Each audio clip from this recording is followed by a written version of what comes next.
Well,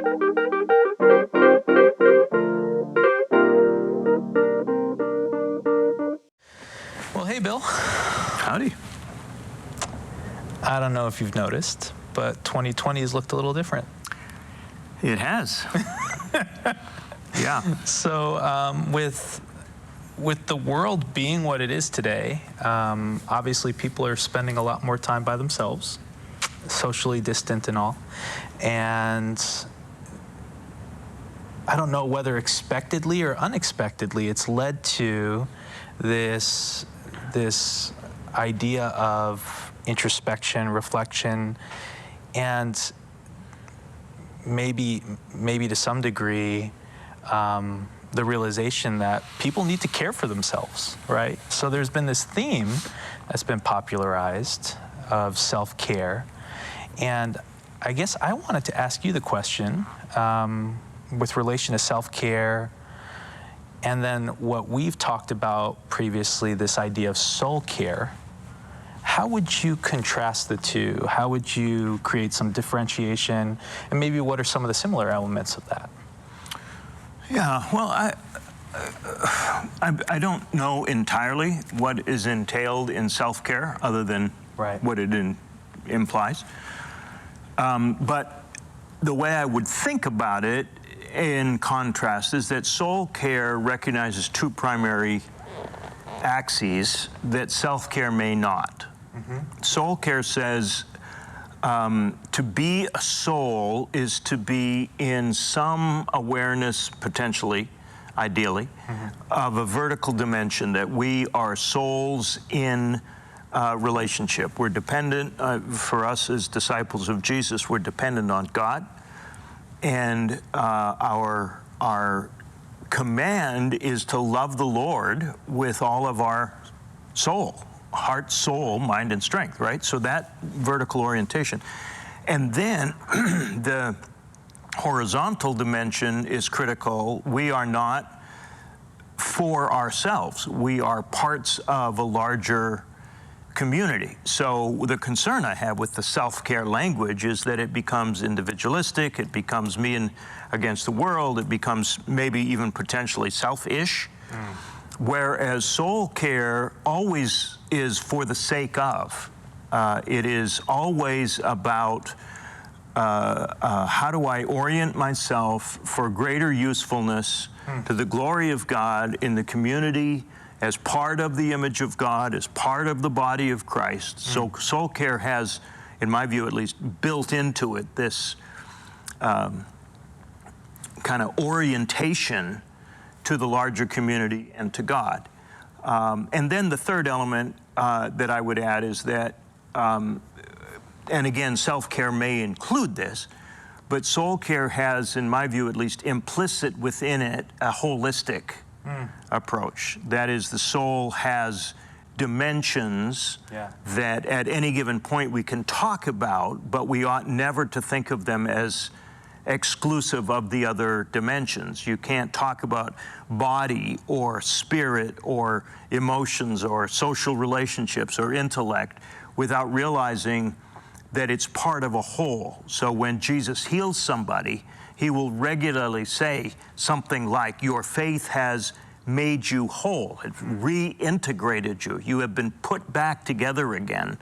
So I think soul care includes those maybe three dimensions that may or may not, I don't know, depends on what iteration you're talking about, is part of self-care. Right, fair enough. I don't know that this popularized term has definition. I think, there's been this push towards mental wellness. Obviously, there's a push towards physical wellness. People are saying, get up, walk around your living room, whatever that looks like for that individual, right?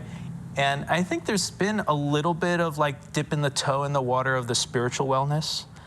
But what I do see is this like segmentation, right? You hear some people talking about maybe the theme that's most familiar to them, or to your point, the element of the soul that's most familiar to them.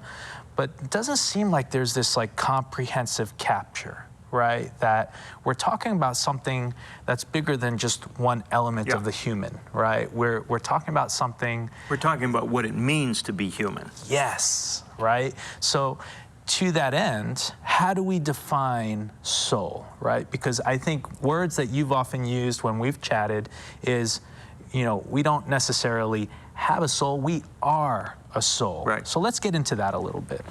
Well, I mean, the origin is Genesis chapter 2, where you see the word appear for the first time, and you get the dust of the earth, into which is breathed the breath of life, breath of God, and the outcome of those two things in combination is a living soul, a living being. So a soul is what happens when you take dust and deity and bring them together into a single entity. That's soul. That's what it means to be human. Nefesh, as it were. Yeah, you're right. Yeah. And the problem, of course, is that Hebrew is a relatively limited vocabulary language compared to, say, English. Yep. Which means that context determines everything. So nefesh isn't just about the human soul, it's used about life in general. Right. However, context helps us to say, all right, so the two primary components of what it means to be a soul are body and spirit. You have a body, but you're not your body. You have a spirit, but you're not spirit. You're not animal, you're not angel. What are you? You're a combination of those two things, so you are a soul. You don't have a soul, you are a soul. Right. However, and this is where it gets challenging, because the soul then also represents the operating system of wholeness. So it's technically okay to say that not only are you a soul, but you have a soul that is the operating system of the whole. For a long time, I've wanted to say that I've got soul, for all different reasons as a musician and so on. Yeah. But it sounds like finally I can say that with confidence that, not only do I have it, but I am it. You talked about the language of operating system. Unpack that a little bit. Well, this is Dallas Willard, who suggests that when we speak of soul, what we're talking about is that which integrates. So the idea of holistic repeats itself again, right? That is that the soul, the operating system, is what integrates all of the functions of the soul that you are, and then represents your uniqueness and your individual part within the body of Christ, or part of the image of God. And so it is unique to you, but you're unique just like everybody else. Everybody has that same uniqueness that allows for the full expression of the image of God, which takes all of us being fully ourselves to image God wisely and well in the world. So that idea, the categories, as it were, of soul comprises what we know as identity, what we humans are being, not doing. Yes, although identity is not just take all 5 components and smush it together and get an operating system. Identity, and this is where the vertical orientation comes, is only found as you've heard the voice from the heavens declaring your goodness, your belovedness, your God's pleasure and pride in you. Yeah. So identity is anchored in that relationship, and without that, we'll be in constant search for identity in whatever way we can find it. So you mean to tell me it's not all as neat and tidy as, let's find these categories and bada bing, we have identity. No, it's wildly, gloriously, wonderfully complex and messy. Just like life. Death is nice, neat, and orderly, but life is just what it is. All over the place. Yeah. So I like that. I like the idea that there is some way to describe who we are and how we are, but it's not prescriptive per se, because there is a relational aspect that we have to depend and lean into to really discover how this is designed Right. and how we live and move and have our being, as Right. it were, right? And that means that it's constantly adjusting and in flux. And I mean, we're called to be, Genesis 1, co-creators. God trusts us with our lives and doesn't prescribe an outcome. This is what it's good means in Genesis 1. So he's saying, this works. Let's see what we can do together. So there is this developmental capacity in our relationships. I'm a different person because I married my wife than I would have been had I married somebody else. Right. So there is that. All of that is not spelled out. It's life happens, and then you bring good out of it if you're God, which He does. Right. So it's just wonderfully. So Which is why, by the way, sorry, Go ahead. we shouldn't be panicked about what's happening in our world today. The Holy Spirit is not anxious about pandemic or about the issues we're facing as a nation or about the prophesied, whatever that might mean for whomever's listening, economic environments. He's just not anxious about it. Right. So we probably should know what He knows so that we're not anxious about it either. Right. Because if we are anxious, then we're going to be fragmented in soul and less than useful to partner with God in saving the world, which is what we're here for. I like that. I think it's a clean kind of like movement towards this idea of what relationship is. Yeah. And it is, to some degree, this movement from anxiety and movement towards peace, right? Shalom. Shalom. And for those who maybe don't know what that means, shalom is or means peace, right? Well, yes, but not in our typical way of understanding peace, which is cessation of conflict. Right. That's part of it, but the other part of it is, what does it mean to be whole? What does it mean to flourish? Right. What does it mean to thrive? Right? So cessation of hostilities just gets us to zero. It doesn't mean just no war, right? No. Right. Okay. No. Okay. And it doesn't necessarily mean no conflict, because part of our creative capacity is in the differences we have, the tensions we have. Right. And as part of our growth and maturing, shalom has to be big enough to say, you can be you without it infringing on me being me. So we have good boundaries, and that enables us to grow in intimacy and closeness and partner together without competitive competition as being the definer. We can collaborate, we can cooperate, we can in fact be what we were created to be in the first place. Once we both get aligned on the vertical axis. If we don't do that, then there's no chance of orientation any other way. The horizontal just falls apart. It does. The center doesn't hold. So let's run through the elements of what we were talking about of soul care, maybe the dimensions of soul care. Yeah, so the two primary ones are physical and spiritual, paralleling, and so we live in the tension of those, right? We feel the pull of the dirt because we love place, we love to be part of things, but Scripture says eternity is in our heart, so we have this upward lift, and these two twin realities pull at us and hold us in tension. So we're built to live not in balance, but in tension. This is why Jesus says, orient yourself first to the kingdom of God and His righteousness, then the dirt will take care of itself. You'll be fine. Right? But if you try and hang on to the dirt, then you don't get either the dirt or the deity, right?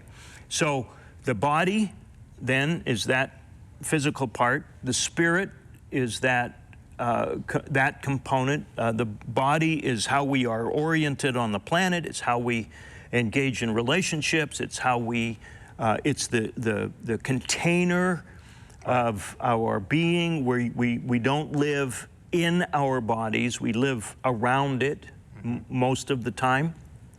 But it is an anchor place. The spirit is the source of life within us. It's our primary vehicle of connection with God. It's the breath of God. And so notice what we're saying here. Every person has that orientation, has that connection. The wonder of the gospel is that it invites us to announce to persons good news. You can be reconnected to the very source of your life. The things which have separated you have been dealt with, essentially, right? Yeah. So you have those two primary components. Then, as it starts to turn outward, you have the social aspect, which is friendship, it's common interests, it's how I orient myself in the world to relationships, and each of us has varying capacities and competencies in our social relationships, but we're built for it. Genesis 2 makes it clear, it's not good for us to be alone. We don't work, which is what the good means. It's not a moral measurement, good versus evil. It's a category of function. We don't function unless we're in relational community, which is echoing Genesis chapter 1. So we're built for that kind of intimacy, which I'm defining as to know and be known with other persons. And then intellectual is how so for example, the information comes to us through the physical, through the eye, through the ear, through taste, or through social relationships, conversation. Well, the intellect helps us to know what those things mean and helps us to sort them out, and enables us to objectify and give meaning. And it's not always accurate, but that's what it does. Sure. And how we think and how we process is a function of soul. And then in the middle, kind of serving as a dashboard of health, are the emotions, which register how are we doing, right? This was groundbreaking for me. So when you originally introduced in class some of this concept of soul, right? Some of them seemed like common sense, like body, yep, we got that. Mind, intellect, yep, we got that. Social, I've always heard, it's not good for us to be alone. We're made to be in community, so on. We're social creatures, so on and so forth. So yeah, that sounded and that made sense. Spiritual, as those who are, operating with some faith, that makes sense. The emotion part, I feel like, ends up being, depending on what your background is culturally, depending on what you were raised in your family to believe, emotions can be such a, misunderstood place for some people in their soul, right? In who they are. Let's talk a little bit about that dashboard element and the idea of, some of the language that we've used is the protector emotion versus the care emotion. Yeah. So if you think through, and none of this is arbitrary, it's just some handles that I've tried to put on some things that help me talk about and think about things. So you have what I think of as the environmental and the energy emotions. Sure. So the environmental emotion is love. We live and move and have our being in God. Paul tells us in Acts 17, that's where everything is. So we are not pantheists, but we recognize that we are in God in some ways, and God is in us. This is also part of that understanding, the breath of God. But that said, God is love. So we thrive in this environment of love. And that is the secret sauce of soul health, of shalom, right? God is at work. Love is this strong gravitational pull that draws things to goodness. And yet the centering. Right, yeah, exactly. And then joy is the energy cell of the soul. It's not happy. It's the battery of the Tesla, as it were, or kind of gives it the movement. If that's helpful to you. Does the joy give it the movement? Is that what we're saying? Well, it can, but joy is also grit. Joy is determination. Joy is what enabled Jesus to endure the cross, as well as to celebrate the resurrection.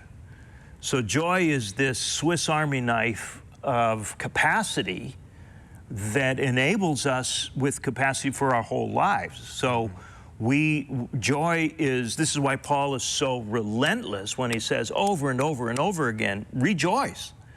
Get back to the joy station, fill up. You're gonna need it. It leaks. Life happens. And you need joy to kind of get through the day. So joy isn't a destination, which is what I find in a lot of conversations with people. They're trying to get to joy, right? No. If I can just do this and this and this and this, finally I'll be happy and I'll enjoy something, right? Yeah, but notice that's the destination, happy, the pursuit of happiness. Right, right. Well, but joy doesn't always yield happy. Yeah. Joy is sometimes about getting through the day with, 3 kids under 5 and the hard work of just doing life, right? And especially in this recent season that we've been in, of massive loss. Yeah. How do we get through the day? Well, the short answer is joy. Yeah. You need to fill up with joy. This is Philippians. Joy is tenacious. It can be. It's grit. Yeah. It's perseverance. And it's celebration. So it's this whole wide range and everything in between. Joy is what gives capacity. So if you can think about love as the Christmas emotion, God is with us. We are with Him. He is incarnate. The Word is made flesh. He dwells within us and with us, right? We beheld His glory, glory of the only begotten of the Father, full of everything that makes God God, grace and truth, right? Yeah. And then joy is the Easter emotion.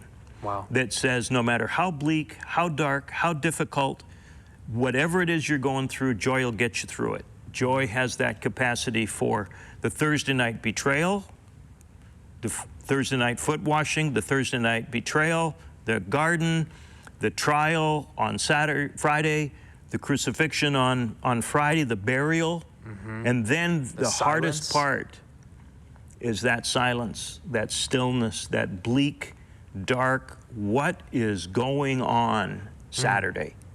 And showing up for Sunday morning celebration. So joy is capacity for all of that. There's something so relevant about that. I think specifically with such a, almost like a common theme worldwide of that sense of, loss, that sense of struggle, that sense of uncertainty, and in some cases, deafening silence. Yeah. And people are saying, I don't know what to do with this. I don't know what's at the end of this. But look at what happens in Scripture every time it's desolate. Look at what happens when it's chaotic and confusing and dark. The Spirit of God broods over that space. The Word of God comes into that space and life springs forth. Right? So that blackness, that bleakness, that despair that folks are feeling, holy cow, that's the seedbed of wonder. Yeah. God is up to something here. I don't want to miss it out by praying nostalgic prayers that bring back the good old days. Dan, I'm old enough to have lived through some of the good old days. They weren't all that good. I'm looking forward to the wonder that God is birthing out of this moment, and I don't want to miss it by looking in the rearview mirror for what He did back in the day. Joy reconfigures everything. With capacity. Including, we circle back around, but those then, those 2 primary emotions are then protected by the 3, what I call them, the protector emotions, so that it's fear, which signals and helps us process threats of varying kinds. Sadness, which signals and helps us process losses, and anger, which helps us recognize and know how to either react or respond to boundary violations. So let me just kind of say out loud what I heard you say and make sure that I'm understanding it with you. You have love and joy, and these are two of the, if not the greatest emotions that God has bestowed. And there's variations. And I mean, we're talking, you know, we're not, you know, reducing them to one word. They are massive, massive words that mean so much in each unique context, right? And these two emotions, love and joy, have some nature of protection around them, and these other emotions, anger, fear, sadness, are part of that, almost the indicator lights on our dashboard. That's exactly it. Letting us know how love and joy is doing. Well, and no, more specifically, letting us know how we're doing. Yeah. Right? Okay. Because now love and joy come in and help us process all of those, because those are the big players on the block. They're the ones, that's the environment and the energy. So when that fear light goes off and we recognize, oh man, there's a threat here, right? And we're trained in this as little kids, and unfortunately not all that well. But when love and joy say, okay, wait, now time out. What is the degree of actual threat? All right. If it's a real threat, then love and joy help us to face that with courage. So you can be afraid. You can't be courageous if you're not afraid. Yeah. But love and joy enable us to face what we fear with courage. Yeah. Now, we want to make sure that the gauge is calibrated properly. Right. There's some balance to this, that right? we're not afraid of our own shadow, that there are actual things that are threatening to us. I've been called courageous getting out of bed, you know, like just, but, you know, that said, you know, so we have a pretty good understanding of what fear is like because of threat. Let's talk a little bit about sadness, because I feel like this one in the church is very misunderstood. Yeah, right? and there's ranges of it, but sadness is actually the strongest of the emotions, but it makes us feel the weakest. Because sadness helps us to process the losses that are inevitable for beings that are born of God and will live forever. So we will be experiencing loss of significance. Everything about us will be lost except us. We will persist in some recognizable form tens of thousands of years from now, which means all of the attachments that we have in the moment will be gone. So we need to get really, really good at losing things.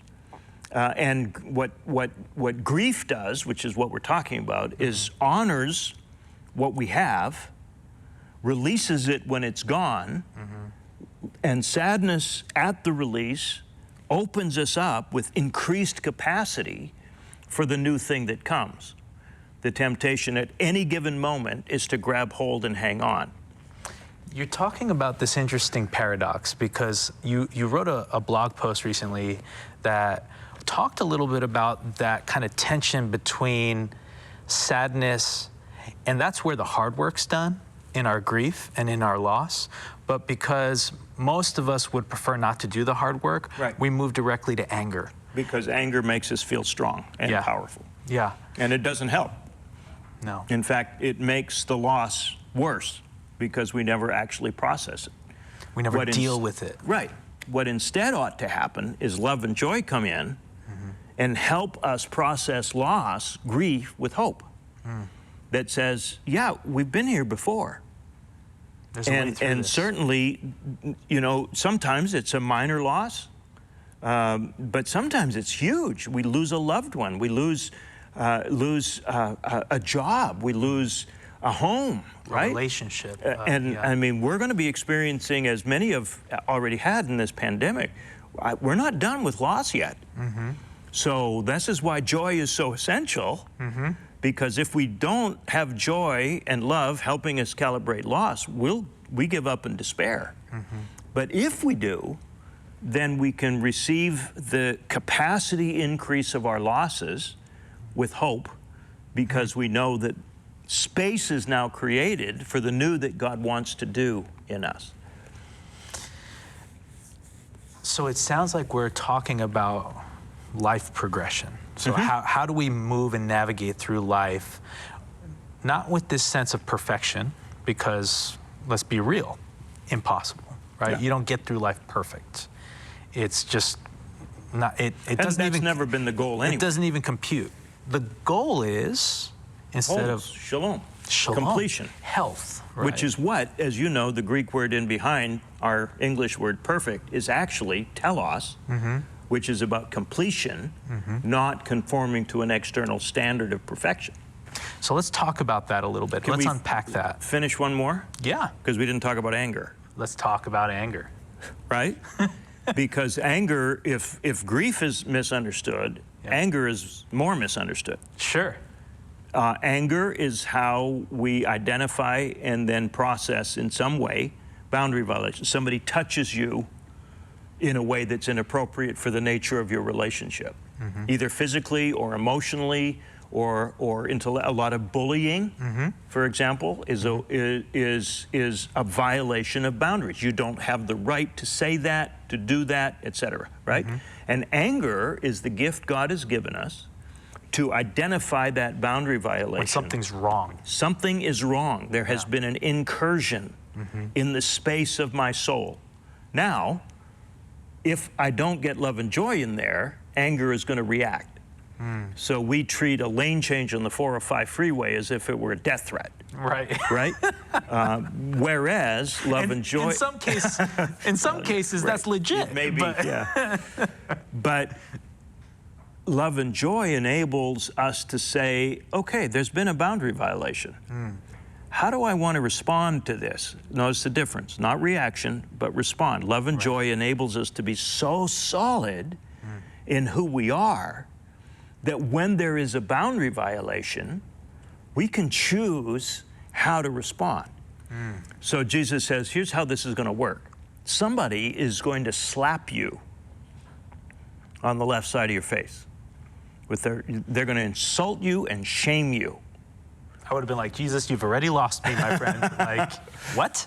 But notice his response. You get to choose your range of options, among which is to be so solid in who you are that you can absorb their insult without it impacting you and turn the other cheek.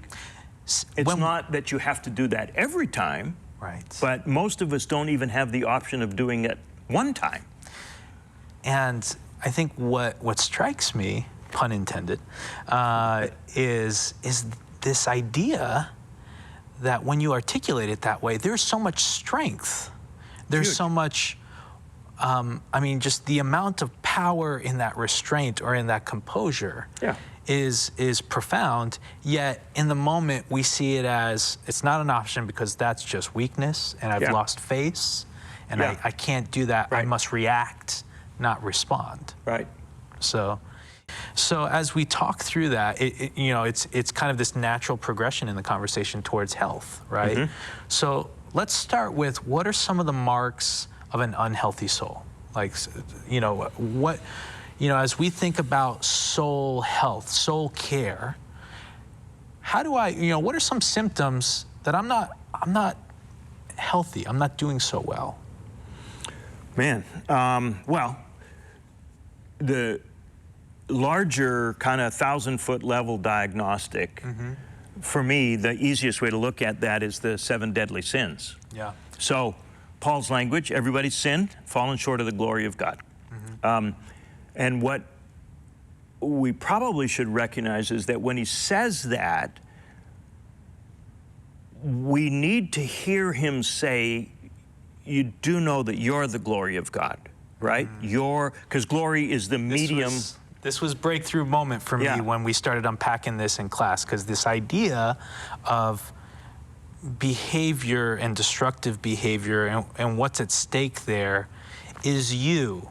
You know, like, that's right. It's not, you know, sometimes we think that what we do is just, man, I'm going to get back at this person, or I'm going to prove something in this outlet.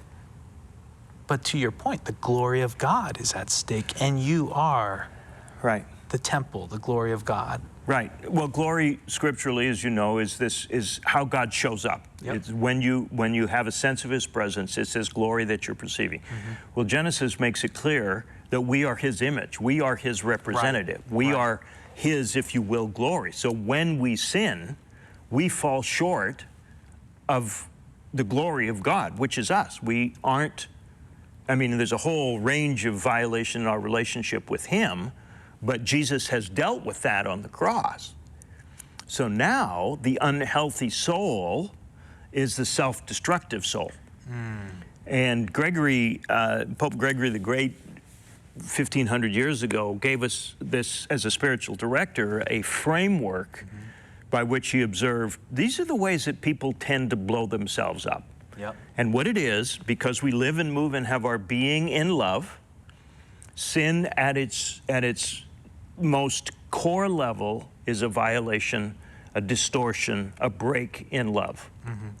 It's either we love something other than God more than we love God, including ourselves, pride, or we focus our love on things, possessions, greed, sexual gratification, lust, food, gluttony, or we misunderstand the nature of love and think there's a limited amount of it. So if somebody else gets a blessing, that means there's less for me. Jealousy, I don't want him to have that. I want to have that. Envy.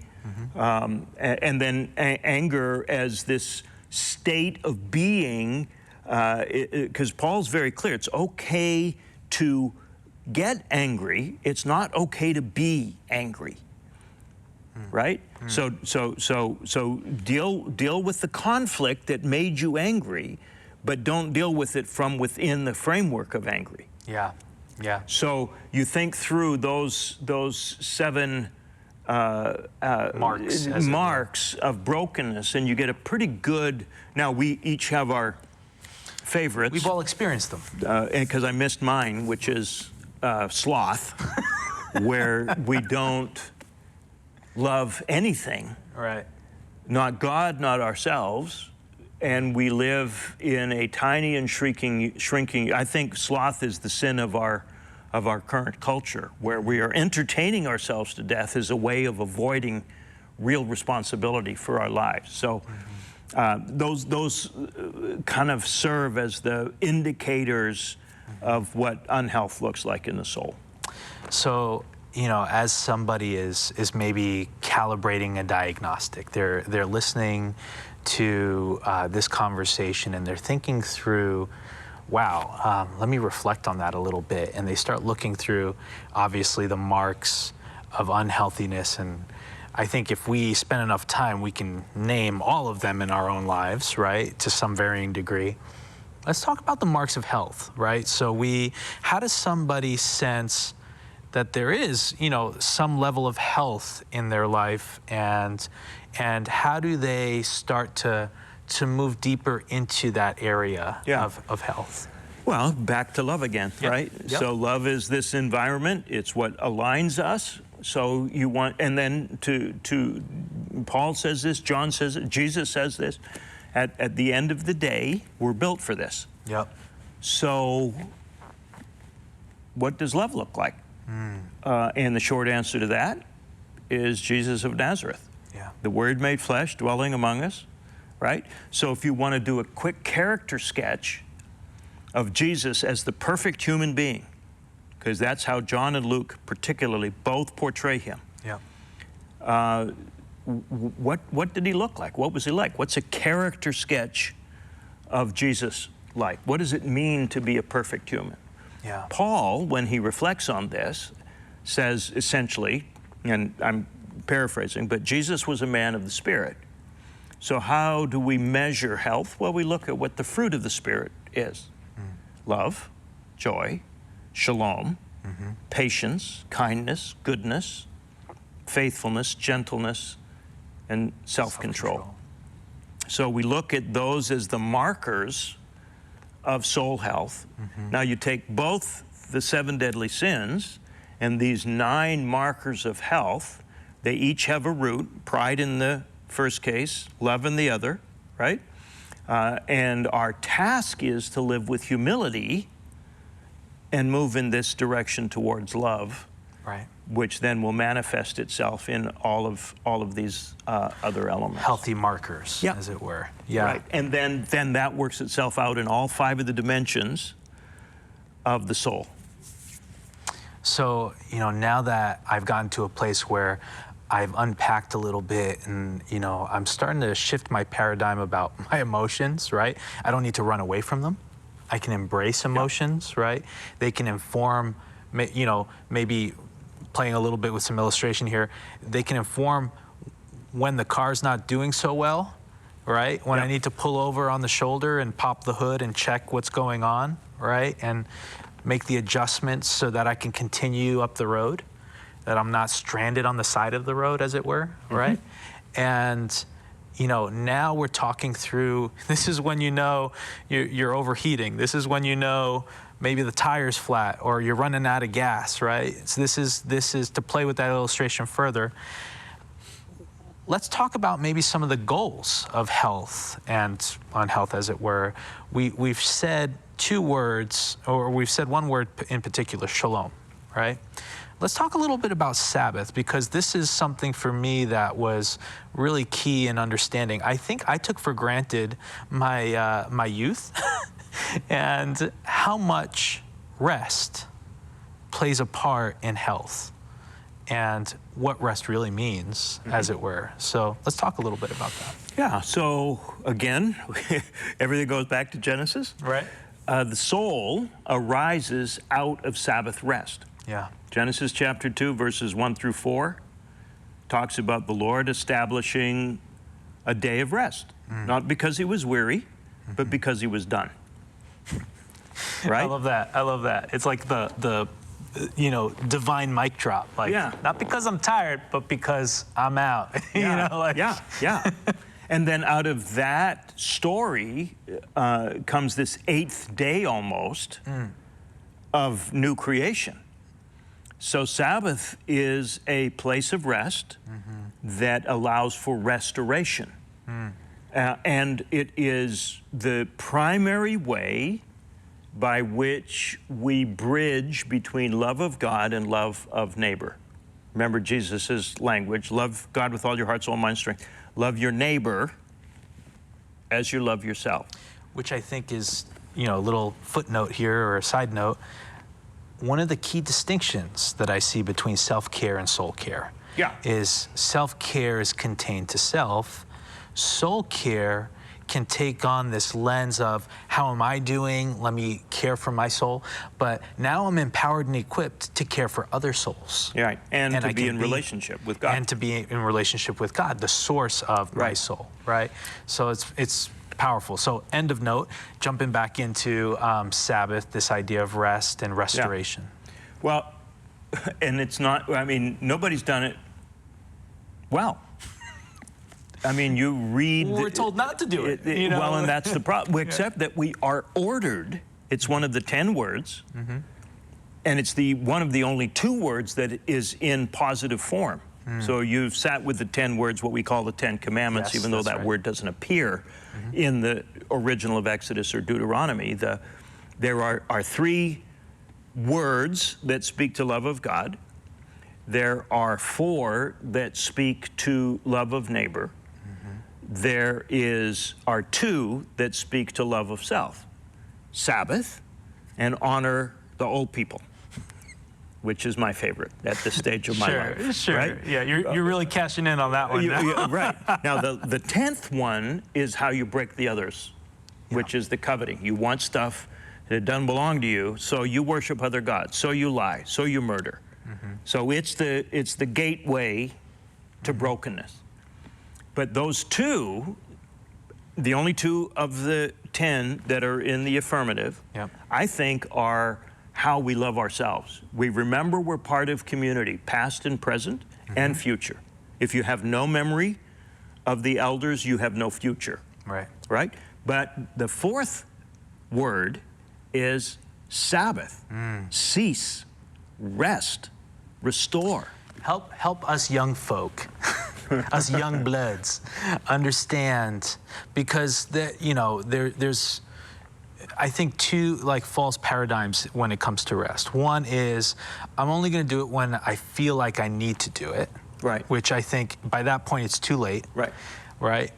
And the other one is this idea or this temptation to believe that I'm more pronounced, I have higher esteem, people will think better of me if I don't do it, and I work harder and drive myself into the ground, right? So and that is actually true. Right. And you have to decide whether you want their approval or to be useful to God in the coming of his kingdom.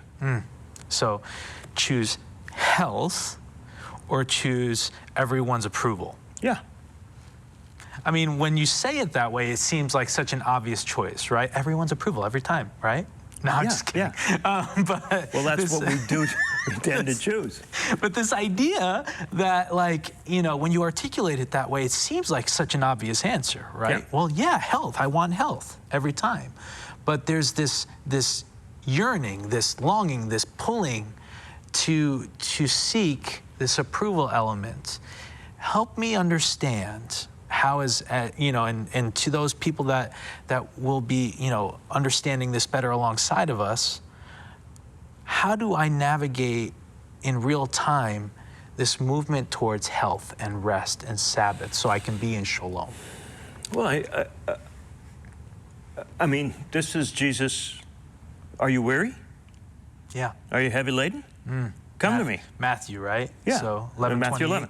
So, okay, we'll start over. What does he do? I'll give you rest. We hit the do-over button. What is he doing? He's taking us right back to Sabbath. Yeah. So Sabbath is not destination, it's foundation. It's not where we're going. It's on that's on which we stand, right?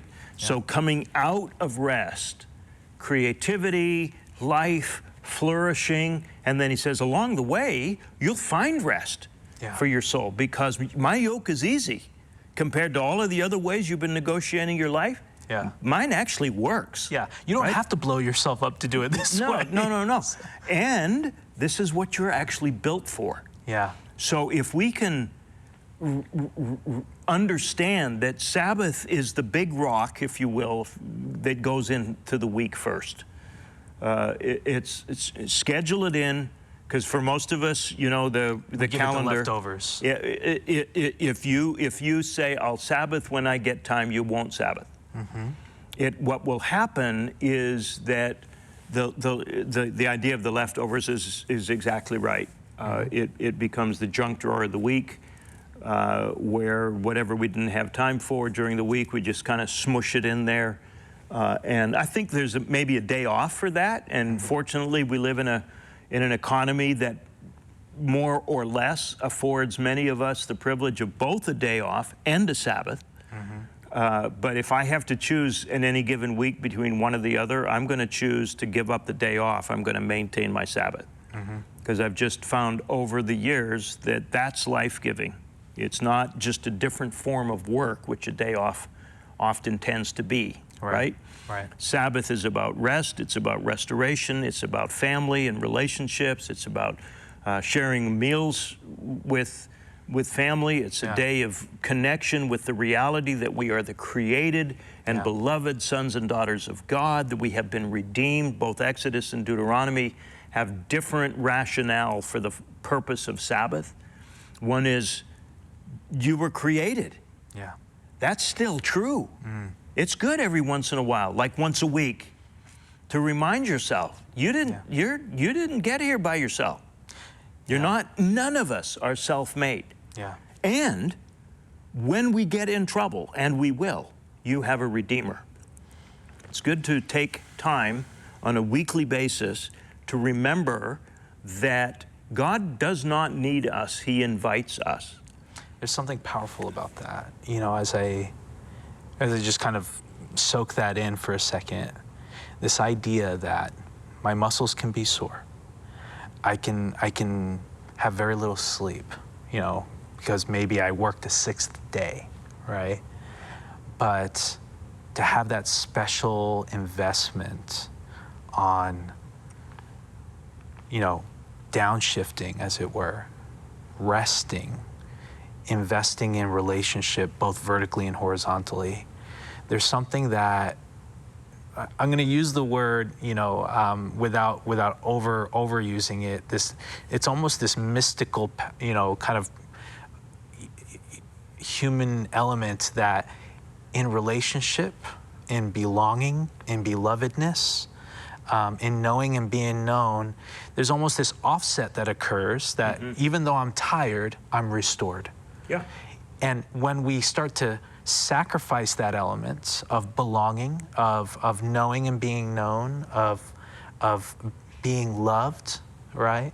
And we work a seventh day, right? Or we just neglect the idea of rest, it's almost a compounding interest, right? Yeah. That you have to pay back because you haven't been restored for that week, and then the second week, and then the third week, and before you know it, you're years into very low restoration, and you're wondering why life feels so desolate and despairing, right? Yeah, you're pulled off past station after station after station of restoration. So as I think about this idea of shalom, of Sabbath, and, at my age, this idea of like, what does that look like as a father of two, both under the age of 5? My wife is exhausted, right, when I get home from work. And we barely have a moment to kind of visit with each other. And then it's, get the kids ready for bed, get them in the bathtub, feed them, maybe not in that order, maybe in that order, Have you tried feeding them in the bathtub? I've considered different expeditious ways. So off to bed. By the time they finally pass out, you've just about passed out, and so I'm thinking about young families here and where the habits get built in those first 5 years that maybe occur long into marriage, long into life. How does someone find that rhythm of rest? You're not going to find it. You're going to have to establish it. Talk to me, Bill. Well, I had a friend who years ago was in Israel and was meeting another friend for tea at a shop in Jerusalem. And as the day was ending, kids were coming home from school, and he said it was like the 4th of July. It was celebration, it was buzzing, it was laughter, it was play, and they could hardly wait to get home. And he asked his friend, what's going on? Oh, it's the Sabbath. Because it begins in the evening, right? How do we train ourselves to train our children to delight? And so his question was, why are they so excited? Because they get mom and dad uninterrupted and devoted to them for 24 hours. Wow. So, and again, ideal? Sure. But nonetheless, there is something to be said for that kind of dynamic. For that rhythm. Right. And so now the pushback in our modern culture is, boy, it takes two of us working 2 jobs, sometimes overtime just to pay the bills. And we need to recognize we're not built for this kind of pacing. We're just not. So we need to decide which drummer we're going to march to. And Jesus says, I'm right here. When you finally get weary and heavy laden with you're doing it your way, come to me. But I'm not going to bless your mess. I'm not going to give you capacity for your life. I want you to learn my life. I want you to learn how to live your life as I would if I were you. So to that end, like you said, it's something we need to be intentional about. We need to build our schedules around that idea of, I need restoration. I need to reshoe the horse, as it were. Because if I don't, the horse goes lame. This life gets lame, right? I'm not going to be able to progress beyond a certain point if I'm not intentionally investing in restorative behavior. Yeah, because we live as if the universe depended on us, and it just doesn't. Yeah. God is really capable of running the universe without my supervision. Wait, what? So, I love it because it's, again, you know, when we say it out loud, we realize how absurd it is to believe these things. Yet, But we live as if it were not true. we lay awake at night feeling like the weight of the world is on our chest. And if we go to sleep, somehow it's all going to implode. Right. You know, and there's something liberating about realizing this and believing it. Mm-hmm. So let's talk about risk. Let's talk about the idea of those of us who are listening to this and saying, and maybe even being prompted in some way to explore this further, right? And I love this quote. I think it was John Foley, CEO of Peloton, said, "Risk is the tariff paid to leave the shores of predictable misery." So risk is the tariff paid to leave the shores of predictable misery. And I think about that picture when it comes to soul care, right? We have to risk something to leave the shores of the predictable misery that we involve ourselves in. You know, that we continually blow ourselves up and beach ourselves on this shore of, man, life just doesn't seem all it's cracked up to be. Right. As somebody who's exploring this idea of health and trying to move deeply into that, what's at risk for them? What are they going to lose? Well, it might, well, Jesus was clear, you might lose your family. Because not everybody's going to come along. Yeah. Here's the deal. If you don't love me more than them anyway, don't come. Yeah. It's like, Some what are you, scary trying to stuff. scare people away? So Like, I how to think... get an audience 101, Jesus. Yeah. So I think part of it is that you won't get that promotion. If the promotion depends on an 80-hour work week, and you walk out at 6 o'clock on a Saturday or Friday night and you say, I'll see you Monday. Now, exceptions? Yeah, for sure. But they shouldn't become the rule. No. Right. You might not be able to get the raise. You might, I mean, there are those kinds of things. So there's the tangibles. It depends on which ladder against which building you're climbing. Yeah. The challenge will be is if we climb the ladder of corporate success, inevitably we will find it's been leaning against the wrong building. And the problem is, by the time we get to the end of the ladder, it's too late to decide where we want to be. So the risks, yeah, I think they exist there. But the reward, Yeah. creativity, life, connection, creativity flows out of that stillness, playfulness. One of the things that Sabbath enables for people who lost their childhood by becoming adults too soon for varieties of reasons is the restoration of play. God is the most playful being in the universe. He created whole teams of playmates in the oceans to play with. That ought to tell us something. He's the most joyful being in the universe. Man. Sometimes we get so familiar with this idea that God is love that we lose the capacity to see him as God is joy. Yeah. Or God is peace. And so, yes, I know I'm loved by God, but I'm still very anxious. Yeah. I know I'm loved by God, but I'm still very sad and despairing, right? And to move towards soul health, soul care, is to actually move deeply into centeredness in God, where you start to see him as not just love, but also joy, also peace, also faithfulness, also goodness, all these elements, right? So as I think about risk, and I think about that person that's on the precipice of decision, what am I going to invest into? Am I going to care for my soul so that I'm able to care for other souls? Or am I going to sit on this predictable misery of just kind of going through life the way I've always done it, beating my head against this wall, hoping that something changes without actually having to change, right? The risk is that you're not necessarily moving into this either or of either the promotion or health, right? Sometimes there's this false antithesis that we're entering into, and the temptation that we're led to believe is either or. Yeah.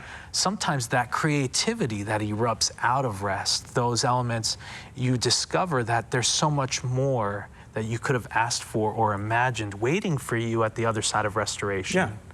That's why Jesus says, look, I'm going to take this off your plate. You don't get to choose. Yeah. If you're going to be my disciple, you seek kingdom of God, his righteousness. All the rest, we'll find out where it fits. Yep. Because there's something wonderful about discovering these things. Yeah. Not always having to design them. I love it. Love it. Well, what kind of practical advice will you offer somebody who's listening to this and saying, I want to know more. I want to go deeper into that? Well, I think play, experiment. Look out your calendar for the next 6 months and put 1 day a week, as much as you possibly can, and block it out. It's ideal if you can start at 6 p.m., say, sound down the previous day, and move through. If you can't do that, whatever.